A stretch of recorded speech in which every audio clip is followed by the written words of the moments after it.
couleur de tes yeux.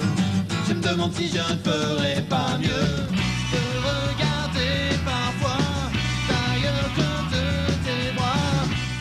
Bienvenue dans l'exposition rock et une fois n'est pas coutume, on commence avec une petite devinette. Est-ce que vous connaissez le point commun entre les Guignols de Canal+, I Am et Elmer Footbeat? Ce coup-ci, je vous donnerai la réponse en fin de chronique, puisqu'on part en 79 avec un groupe qui s'appelle Ticket, alors en hommage au Ticket to Ride des Beatles, un groupe qui fait figure de martien dans le paysage nantais, puisque alors que tous les groupes sont cheveux longs, blousons de cuir, on fait plutôt du blues ou du hard rock, eh bien eux font de la pop rock, presque de la new wave.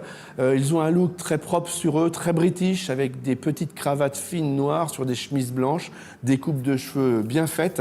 Et ils vont sortir un premier 45 tours magnifique, très important pour la cité nantaise. Ça s'appelle Funambule, c'est Ticket. J'étais ma licence, j'étais sous son influence.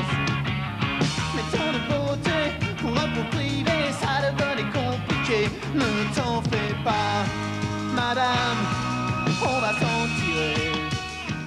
Alors avec ce 45 tours, ils vont s'exporter. Alors grâce à Blanc-Francard qui sur France Inter va bien sûr passer le 45 tours, mais aussi va passer un concert entier de Ticket sur les ondes de France Inter. Le groupe va décider de partir vivre à Paris et ils font un concert important au Rose Bonbon qui est le club parisien. Et ce soir-là dans la salle, il y a du beau monde puisqu'il y a des membres de Bijoux, des membres de Star Shooter et des membres de Lily Drop qui sont les principaux groupes rock français du moment.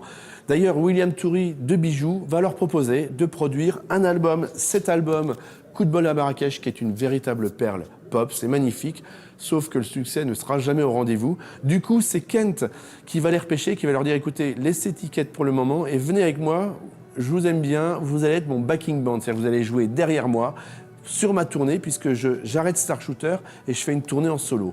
Donc ils vont partir avec Kent et le groupe va se séparer.